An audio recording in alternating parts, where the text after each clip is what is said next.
Notre matinale sur ABK Radio prend un nouvel air.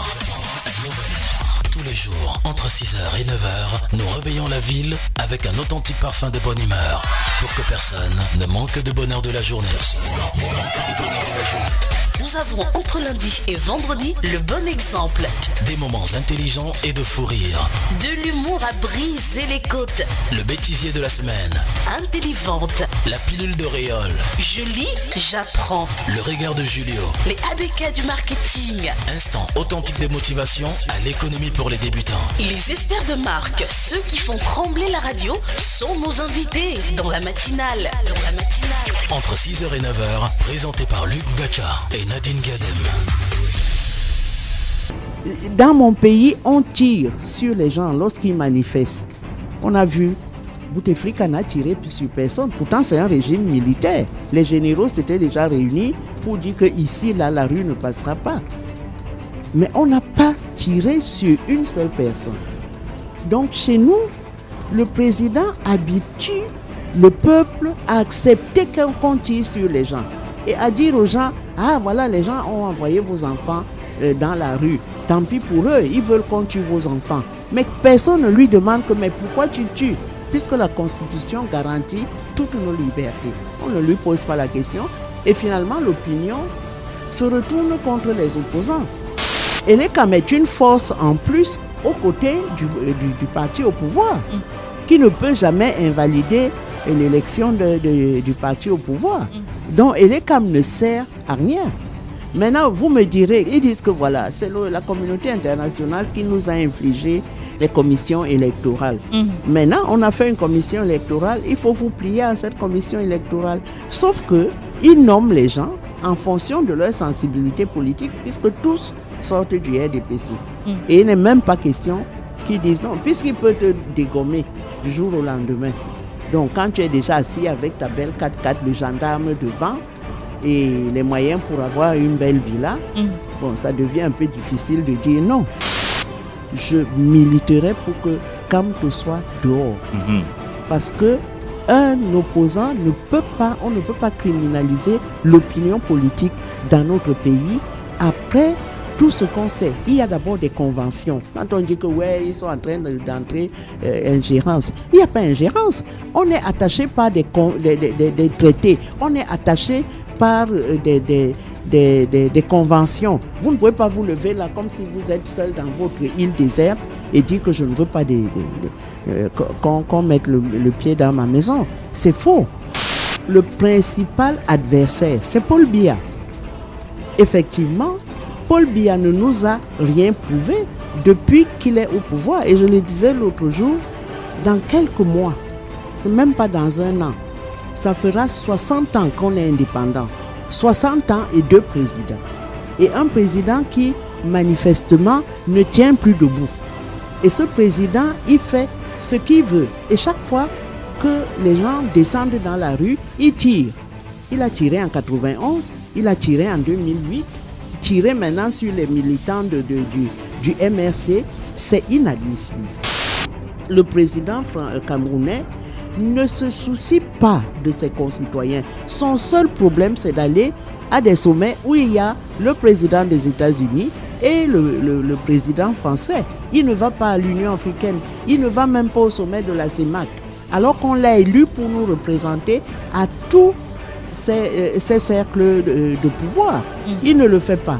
Donc quand il vient pleurnicher pour dire aux gens que ouais, ils se sont occupés de moi, qu'est-ce qu'ils ont ingérence quoi? Pourquoi le président de la République connaît plus les présidents américains qui ne connaissent son peuple? Est-ce que vous pensez que Paul Biya est pris en otage par ses collaborateurs? Non. Paul Biya n'est pas un enfant. C'est lui qui a produit tout ce monde-là. Paul Biya est aux affaires depuis 37 ans. Donc on ne peut pas dire qu'il s'est levé un matin et sans oublier qu'il a été longtemps un collaborateur d'Ahidjo. Quand vous êtes dans un gouvernement et que le gouvernement envisage de violer la Constitution en levant le verrou des mandats, et vous restez au gouvernement, Et c'est quand même Kamto qui a écrit la majeure partie de ces différentes lois Bien qu'il sûr. incrimine aujourd'hui. Bien sûr. Donc on peut dire que Kamto est tombé dans son propre piège. Il a été la cheville ouvrière d'un déni de justice au Camerounais. Je pense que Biya n'est pas un homme d'État. Parce que si on compare Biya à Idjo, il n'y a pas photo. Biya est arrivé avec la présomption que c'est un intellectuel, il a fait Sciences Po à Paris, il a fait quoi, il a fait... Toutes ces campagnes électorales, dès le début, c'était des intellectuels qui faisaient la campagne. À l'époque, on n'avait pas de... C'était pas des hommes politiques. C'était à la radio. C'était à la radio, les Martiens Toa, les John Willet et compagnie. On a coupé les bourses aux enfants, on a augmenté les frais de l'université, on a tué les enfants. Ce qui se passe aujourd'hui avec Kamto, Kamto n'a pas mobilisé. Quand on dit qu'on a gagné dans le Vouri, il faut au moins que deux commerçants ferment boutique pour faire les villes mortes. Il n'y a pas eu ça, il n'y a pas eu mobilisation parce que M. Kamto a négligé la mobilisation de masse. Et ça, c'est peut-être une erreur de lui. Parce que c'est pour ça que je dis qu'il ne faut quand même pas que le pouvoir exagère. Quand on regarde les images de la marche, il y avait combien de personnes? Quand on va organiser une résistance, on commence par préparer la résistance. C'est tout. Je ne veux pas dire que Kamto a fait ceci. Et je veux répondre à une chose. Kamto ne peut pas dire que c'est lui qui a ramené Bakassi. Il y a eu les Bipungoum, il y a eu les Jean-Pierre Cotte, il y a eu le professeur Ntamak, il y a eu, c'est un concours d'intelligence. Il y a eu un collectif d'intelligence. Et chacun a eu... Et d'intelligence dans cette action. Chacun a eu sa part pour faire son plaidoyer. Mais il ne faut pas que M. Kamto raconte qu'il est entré au gouvernement parce que c'est lui qui a ramené Bakassi. C'est faux. Notre pays est un grand spécialiste de la violation, des violations de la Constitution. Comment? C'est que votre Constitution vous garantit toutes les libertés et on va créer des lois scélérates qui vont vous interdire de jouir des libertés que la Constitution vous donne. Qu'est-ce qui se passe dans un régime dictatorial? On fabrique des lois qui vous empêchent de jouir des libertés constitutionnelles. Et là-dessus, la Constitution est au-dessus de Paul Biya. La Constitution est au-dessus du sous-préfet qui vient m'interdire de faire une marche. Kamto a rédigé la loi en tant que... Mais on ne rédige pas des lois liberticides, c'est un intellectuel. C'est pas le vendeur de Macabo au marché, enfin. Mais c'est quoi? Quand on a des convictions, on ne rédige pas n'importe quelle loi. Non, on n'a pas... Oui, d'accord. Oui, mais c'est pas un marché comme aller vendre les cacahuètes. Maintenant, je vous dis que mon problème, ce n'est pas Kamto. Je dis ce que je pense de lui. Mais le problème, l'adversaire des libertés, l'adversaire de la démocratie, c'est Paul Biya. C'est tout. C'est Paul Biya qui dit au sous-préfet interdisez tout. C'est lui le principal acteur de la répression politique. Désormais, Kamto est un dirigeant de l'opposition. Et il est même le porte-étendard, puisqu'il est arrivé en deuxième position. Ce sera à Kamto de faire la preuve qu'avec le rang auquel il est parvenu, il est capable de faire un parti politique qui dure. Kamto va monter son parti dès qu'il sortira de prison. J'estime qu'il va prendre son bâton de pèlerin et il va travailler pour implanter son parti. Si le parti n'est pas fermé, parce que Paul Atanganji a dit qu'il se réservait encore jusqu'aujourd'hui le droit de dissoudre complètement ce parti politique. C'est le Cameroun. Nous, on a lutté à l'UPC et le jour où le président a décidé que l'UPC sera conduite par des anciens du RDPC, c'est-à-dire Dika Akwa et Kodok. Ça a été fait. Et Kodok est passé dans le gouvernement. Il n'a jamais travaillé pour le peuple camerounais. Ce qui est certain, c'est que le pouvoir va tout faire pour réduire l'impact de Kamto. Et ça, il faudra s'y préparer. Le pouvoir peut même organiser des dissidences. Que quelqu'un va dire que c'est moi le MRC authentique, l'autre c'est le MRC machin. Brutal, l'autre c'est le MRC souple. Ils sont capables de ça, ils nous ont fait ça. Il y en a qui avec l'UPC. Oui, ils ont tenté un peu au SIF. Sauf que le SIF était tellement fort qu'on n'a pas pu dévoyer les gens. Ceux qui sont partis, ils sont restés dans la nature tout seuls. Et ils ont été indexés comme des ennemis du peuple. Depuis que vous combattez, monsieur Bia, est-ce que ça a produit les résultats? Parce que vous êtes resté constant. Maintenant, quelqu'un qui n'est pas constant, qui est divers et que ça produit les résultats, je pense que vous devez embrayer, vous devez vous aller à lui pour qu'ensemble, vraiment, on puisse retirer ce gouvernement. Nous, les UPCistes qui étions en clandestinité, lorsque on arrive, quand nos camarades sont arrêtés en 86, le président de la République, pour montrer qu'il est un grand démocrate, il fait pour la première fois des listes multiples pour le renouvellement des organes de base. C'était en avril 1986, parce que des leaders politiques étaient en prison et qu'on avait enlevé cette bannière pour dire qu'il n'y a pas de démocratie chez nous. Je ne vais pas tout dire.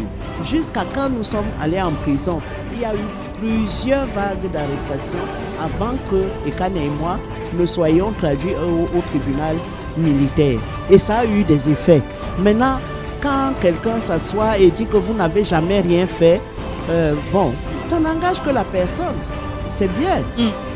Mais moi, je suis fier d'avoir contribué à ce qu'on sorte définitivement du régime du parti unique. C'est pour ça que je m'insurge contre le fait qu'on puisse envisager d'envoyer des citoyens camerounais devant un tribunal militaire pour leurs opinions.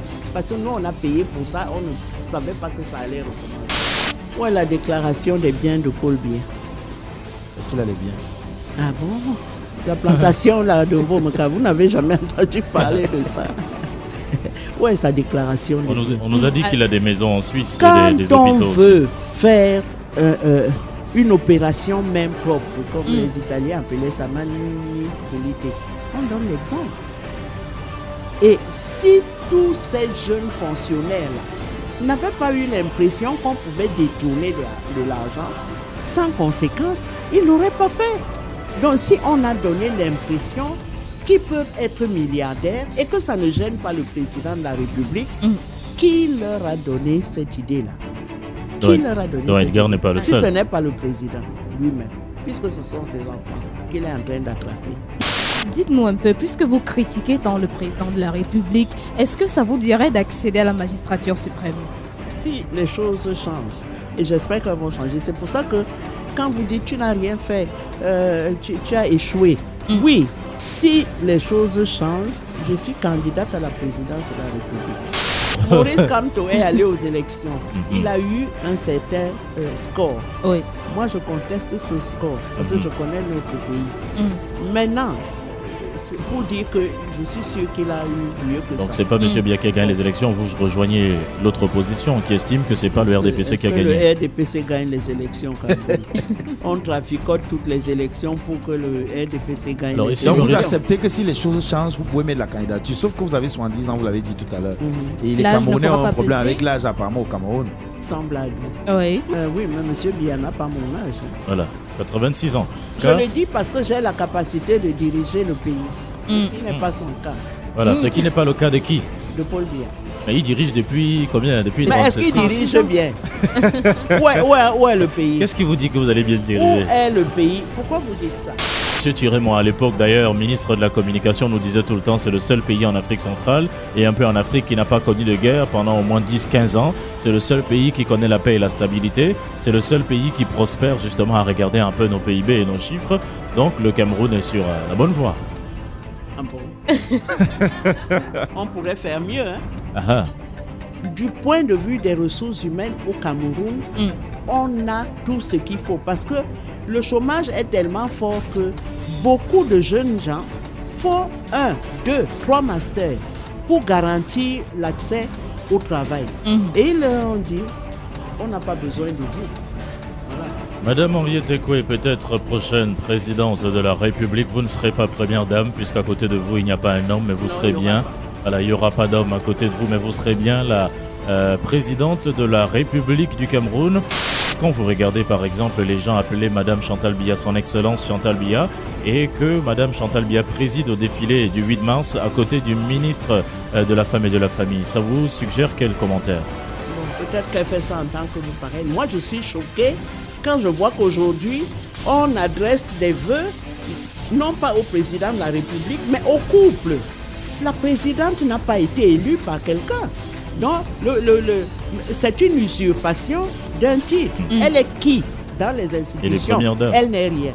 Elle n'est rien. Elle est quand même la première dame. Hein? Merci beaucoup, Madame Henriette Ekoué, d'être venue sur notre plateau. On est très heureux de vous avoir eu sur ces antennes. On a parcouru un peu le champ politique avec vous, Monsieur Blakoya. John Peace Coiffure, je lui dis bonjour.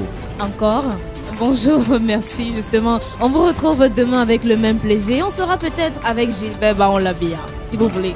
Voilà, et peut-être on prendra une bonne tasse de thé. Merci beaucoup encore, Madame Henriette Ekoué. Merci. Voilà, merci beaucoup. Passez un excellent jour. Merci. Et si on vous invite en Algérie, allez soutenir le congrès de Bouteflika. Faut pas y aller. Peut-être un accident vous guettera en chemin.